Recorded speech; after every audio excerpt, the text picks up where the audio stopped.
क्या चांद पर सोना चांदी मिल चुके हैं? क्या चांद पर एलियन मिल चुके हैं? क्या चांद पर पानी या बर्फ का पता चल चुका है? ऐसे कई सवाल आपके दिमाग में घूम रहे होंगे, लेकिन फिलहाल तक ऐसा कुछ नहीं हुआ है। ना तो चांद पर सोना मिला, ना ही एलियन। अभी तक चांद पर पानी या बर्फ का ऐसा कोई सबूत नहीं मिला है। तो ऐसे में सवाल ये है कि अभी तक प्रज्ञान रोवर को मिला क्या है। सबसे पहले इस बात को समझिए कि इसरो अभी तक चांद से आए 3 वीडियो वायरल किया है। ये वीडियो अपने आप में खास है, क्योंकि चांद के जिस हिस्से की वीडियो और तस्वीरें हैं, वहां की तस्वीरें और वीडियो कभी देखे नहीं गए हैं।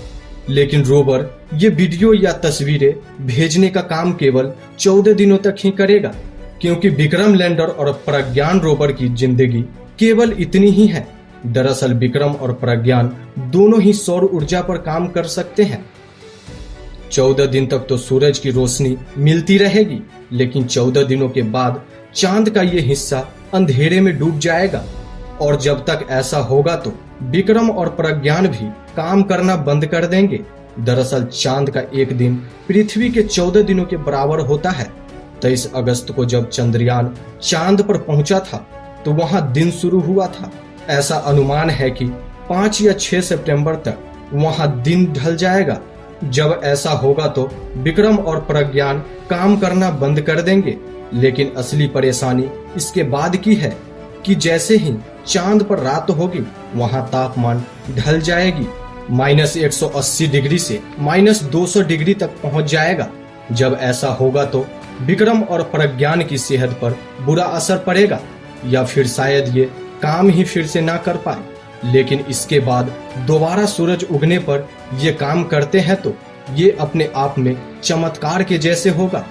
अब दूसरी बात समझिए, चंद्रयान 3, विक्रम लैंडर और प्रज्ञान रोवर अब लौटकर पृथ्वी पर नहीं आएंगे, लेकिन रोवर पर एक डिवाइस लगा है।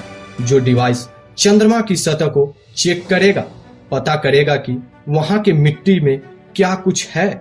अनुमान लगाया जा रहा है कि चांद पर हीलियम या यूरेनियम मिल सकता है, या फिर टाइटेनियम भी, और शायद सोना भी। इसके अलावा वहां बर्फ भी हो सकता है। दरअसल चंद्रयान 1 ने चांद पर पानी की पुष्टि तो कर दी थी, लेकिन ये पानी कितना है या इसे किसी तरह इस्तेमाल किया जा सकता है, प्रज्ञान रोवर इन सवालों का जवाब तलाशने का कोशिश करेगा।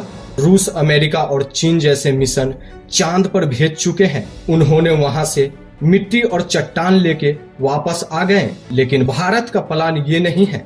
भारत का प्लान मिट्टी और चट्टानों का वहीं पे परखना जरूरी है। वहां कोई कीमती धातु मिलती है या फिर पानी की पुष्टि की जाए, क्योंकि इसरो आगे चलकर मानव युक्त यान बनाकर चांद पर भेजने की कोशिश करेगा। लेकिन इस तरह के प्लान में बहुत तरह की तैयारियां चाहिए होती है, और अभी तक एक नासा ने ही इस मिशन का अंजाम पेश किया है। लेकिन मंगल और चंद्रयान 3 के लेकर इसरो की धनक पूरी दुनिया में गूंज रही है। एक आखिरी बात, अगर सब कुछ सही रहता है तो अगले कुछ दिनों तक प्रज्ञान हर वो राज खोल देगा जिससे भारत को चांद से जुड़ी सारी जानकारी मिल जाएगी। और तो और, अगर कभी इंसान मंगल पर जाना चाहेगा तो वो चांद पर बेस बना पाएगा या नहीं। ऐसे तमाम सवालों का जवाब भारत के इस मून मिशन से मिलते रहेंगे। अब बस इंतजार है चांद से आने वाली नई जानकारी का, जो भारत के लिए अंतहीन स्पेस के लिए द्वार खुलेगी। ऐसे ही सारी जानकारी के लिए